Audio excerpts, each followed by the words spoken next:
Hey crew, it's Pid, and I'm back with some MBTI. Today we're going to be checking out Introverted Intuition. For real this time.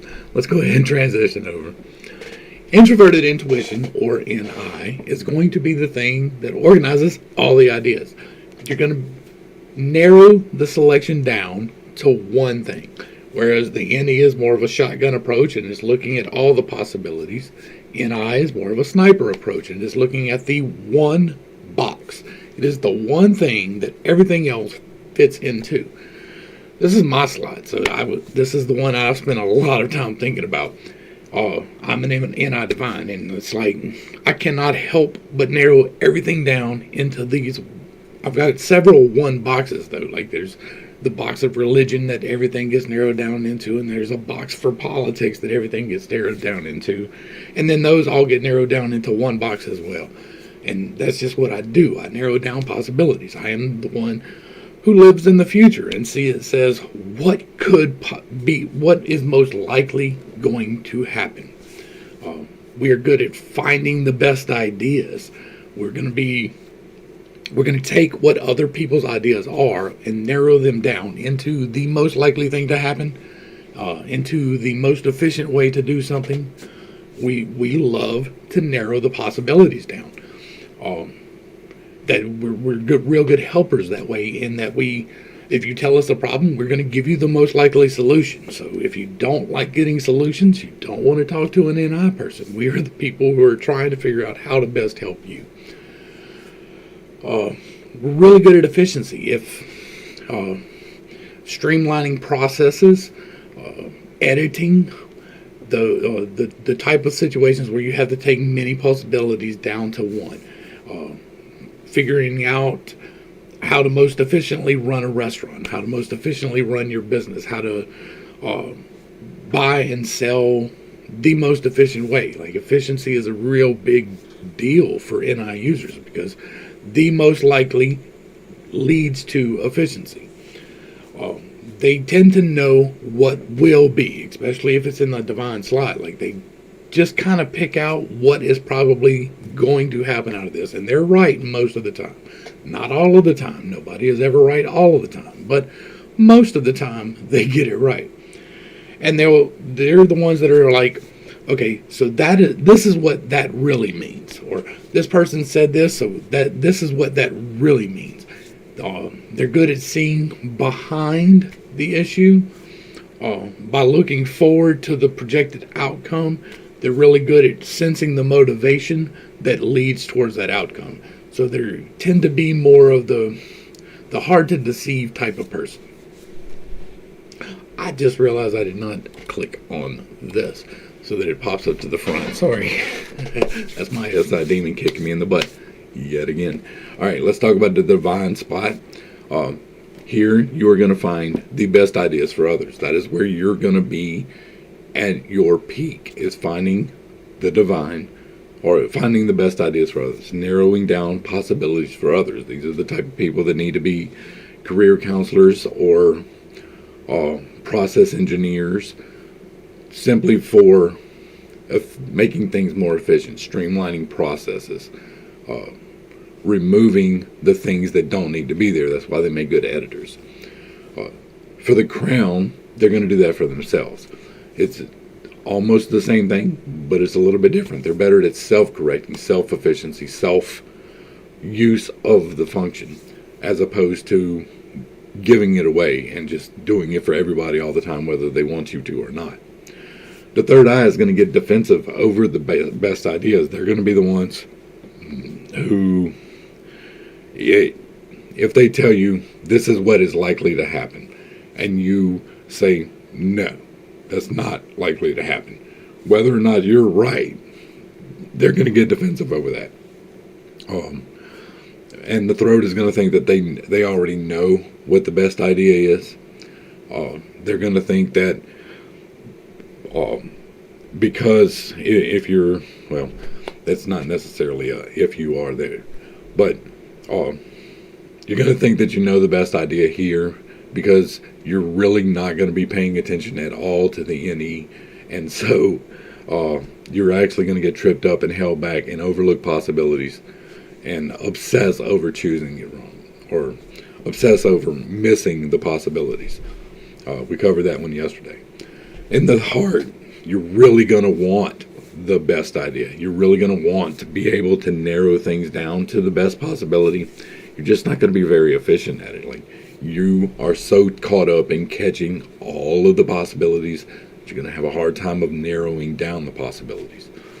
In the solar plexus, you're going to hate that you choose the wrong thing. Not that you don't see the options like we had yesterday, that you get mad if you don't see the options. This is you're going to get mad because you choose the wrong thing. You're going to look at all the possibilities for yourself, and then you're going to choose, but you're going to choose the wrong one. The sacral is going to chase all the best ideas. These are the people that are going to tend to get caught up in conspiracy theories to the level of believing almost all of them, right?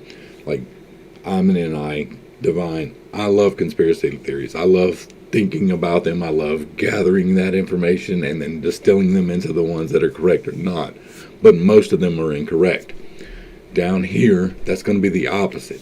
They're going to love getting all the conspiracy theories, but they're going to have a very hard time determining which ones are real or not. This is where you're going to catch the flat earth people. This is where you're going to catch the African-centric histories. This is where you're going to catch the people that are caught up in their religion to the point where they absolutely refuse to consider the possibility that there might be something that they missed on that. And it's going to be pretty close to the same for the base, but they're going to obsess about that. These are the people that are wearing the actual hats and building the Faraday cages. They have 6 months worth of food stored up. Not that prepping is bad. Being prepared for an unfortunate situation is a good thing. It is very likely that sometime we will have a situation where you need a couple months worth of food. Like down here in the South, we get hurricanes. This last one, we were without power for 3 weeks. And so for us, having that food comes in handy. But these are the people who are obsessing over it. They are absolutely consumed with being prepared for everything. It's because they can't really pull themselves out of their NI. All they can see is the possibilities. And again, the base and the divine share this. You can get trapped in the conspiracy thing, but it is easier for the divine to get out of it than it is for the base. To integrate, right? Here we're going to have to do the opposite. So if you've got an NI base, then you're going to need to NE it. Take the time. Consider the possibilities that you think you have already considered. You already think that you already know what the best thing is going to be. And no, you don't. You really, really don't. You need to take extra time. You need to make sure that you are considering the actual possibilities that could happen. For the sacral, you're going to have to make sure that you are considering the options as well. This is going to be more of a outsourcing of that, though. You're going to want to make sure that you're checking with other people to correct yourself for that, because you're going to get defensive over the possibilities. So you're going to need to express yourself to other people about that. You're going to need to find someone that you are comfortable with and you don't really fear to be rejected by or any of that, and then have them expose you to the possibilities that you're overlooking. You have to be open, and you cannot fight back whenever you're exposed to these ideas, except that you are wrong sometimes. All right, the solar plexus. The easiest way to deal with this is to accept that yes, you do see these possibilities, or you do see possibilities, because it will be an NE crown if you're dealing with it as NI solar plexus. And so you're going to need to accept that yes, you do see these possibilities. Yes, they are something that you need to take the time to consider, instead of just randomly chasing after them and thinking that this is the best one, and no, damn it, it wasn't. Take the time to look at it. Take the time to consider whether or not this is actually the best choice for you. And then the heart. The heart is what holds us together. It ties the top and the bottom together, and it is what allows us to fulfill our actual purpose in this life. So for the NI heart, your actual purpose is to get the best ideas for the tribe. You're supposed to catch all of these ideas and be able to discern. But it's going to take you some work to be able to do that. You're going to have to outsource that a little bit because it is in your extroverted slot, so you need to have someone else give you feedback on it to help you to understand what you're missing there. You're going to tend to miss, because this is on the bottom side, that you're going to tend to miss the actual best option. You're going to catch all the options without even thinking about it. You're going to see all the options, but you're going to have a really hard time narrowing them down. You have to put the energy into that. For the throat, you're going to have to learn to trust your intuition. You're going to have to learn to trust that you do choose the best idea if you take the time to actually consider the possibilities. Like NI is, evolutionarily speaking, the people that tend to be the leaders and the shamans, because they see a farther future than the people who are hunters and gatherers do. They see a farther future than the people who are predicting what might happen next or remembering what happened back here. They tend to be the people that lead you into the place forward from here. And that's because they are very good at using their intuition. They are good at intuitively leaping to a conclusion with a minimum amount of input. The higher up in the stack, the more you get that. But you still need the input for all of these. You need to take the time to consider your NE. The throat specifically is going to need to be able to express, I am narrowing this possibility down.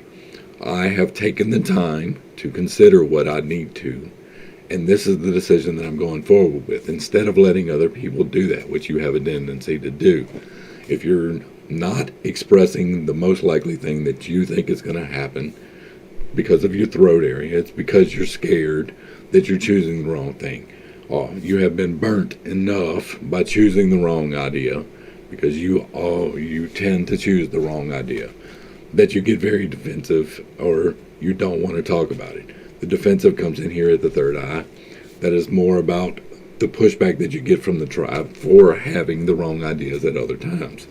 You got to strengthen your possibilities. You got to strengthen the looking at the possibilities and then making the correct decision for you. And you have to learn to not be as defensive about it. You need to learn to express this to somebody that you feel safe with, someone that you don't fear the pushback from. You need to express what you're considering as the best ideas and really get the feedback from the tribe on that. The crown, you're going to find the best ideas for yourself, and you're going to have to learn to trust yourself. The top two slots are the easiest slots to integrate, because by the point that you're at the top two slots in your integration path, you should have already pulled yourself through all of these. So you're already going to get your SE, your SI, you're going to get your TE, your TI, and those things are going to help feed the correct decision making that you are intuitively able to do. Now, the people that tend to do this for themselves need to learn to do that for others, and the people that tend to do that for the others need to learn how to do that for themselves. And you need to be able to take the time to understand all the possibilities, because that is something that you're going to tend to overlook, and how it affects going forward. You need to learn to trust your intuition, though. When you get that gut decision, make it. And when you make it, then figure out why. Because you're right, like 90% of the time, maybe as high as 90% of the time. You're going to be correct in what you're just jumping into. But if you don't consider the possibilities at all, it can still bite you in the ass. And when it does bite you in the ass, if you're at the top of this stack And when the NI does bite you in the ass, it is a massive effect. When the NE bites you in the top of the ass up here, it is going to be a massive effect. Because you are right so many times here, when you are wrong, it is going to be a big wrong. Alright, so I hope I brought a little bit of enlightenment and not too much confusion to a very complicated topic. This is not overly hard, but it is the basics. It is the things that you need to understand in order to help integrate your own stack, which is what we're working for. In order to get the energy movement exercises that come next to work for you in the correct manner, you need to get these foundations so that you understand when I'm talking about pull up through your base and hold and understand. That means understand where your stack is and what your focus needs to be on. And then you take the time to consider those things. To the crew, thanks for hanging out. I appreciate every single minute that you are here with me, and I am praying for you every single day. Till next time, this has been Pitt. Peace.